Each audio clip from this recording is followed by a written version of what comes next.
All right, so now we are going to talk about the agricultural development that Native Americans started. They kicked it off for us.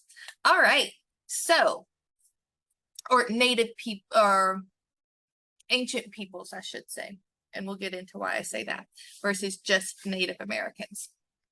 All right, so because the Native Americans were extremely observant people, they're an observant group of people, they started noticing and taking note where they were gathering this grain and these fruits and everything to notice that, hey,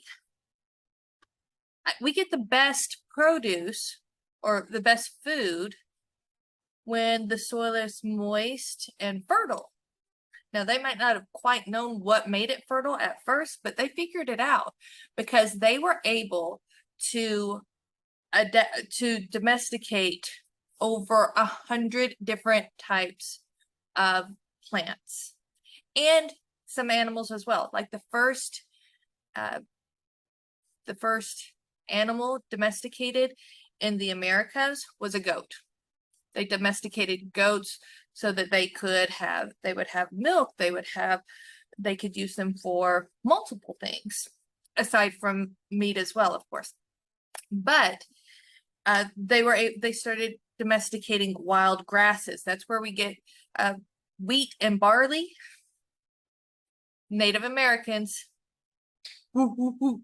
that's who we have to thank for that, because they domesticated it. And it took a while, but because they were so observant, so in tune with the earth. That's one of the beautiful things about Native Americans. They're so in tune with the earth, and they pay attention to many nuances. Even science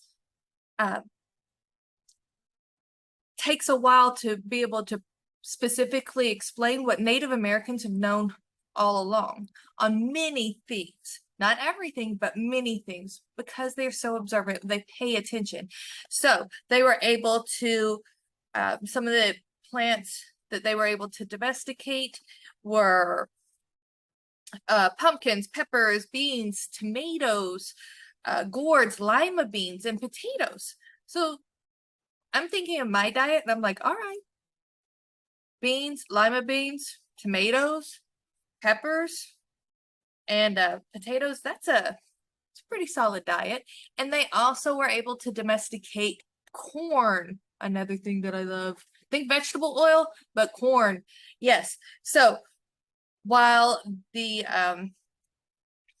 people in Mexico and the Native Americans, North and South Americans, or Indians, were domesticating corn, over in China, about the same time, about 5,000 years ago, they began domesticating rice. So it's very interesting that even though they are on completely different sides of the continent, or the world rather, they are domestication starts about the same time. So I think that really brings home the fact that yes, they might be descendants, but that same brain, that knowledge, and that base was there and continued, even though they weren't together as peoples.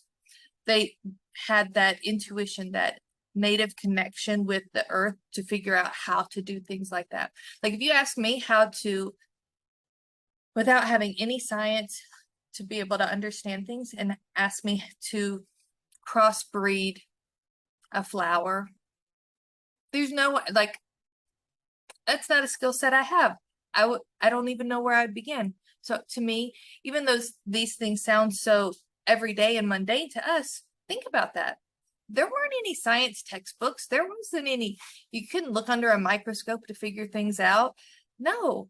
So all of this happened because people paid attention and documented it, which also means they had to have some form of communication, some structure. It's not like Native Americans. Sometimes Native Americans in the past have been portrayed as these kind of wild, undisciplined peoples, and that's very far from the truth, because they have organized religion, they have political systems, a trading system, even during this time, they had a trading system outside of their own tribes. So they are very sophisticated people, even 5,000 to 40,000 years ago. And that's something that we should definitely respect about our Native Americans here, because they've been through a lot and they did help, kick us off in the right direction. So we definitely want to give props to our Native Americans. All right, so this is going to conclude the first session on Native Americans. We're going to hit about 2 more specific and talk specifically about different types of Native Americans. And then we're going to get into some more things that are pre-1600 America. So I will see you then.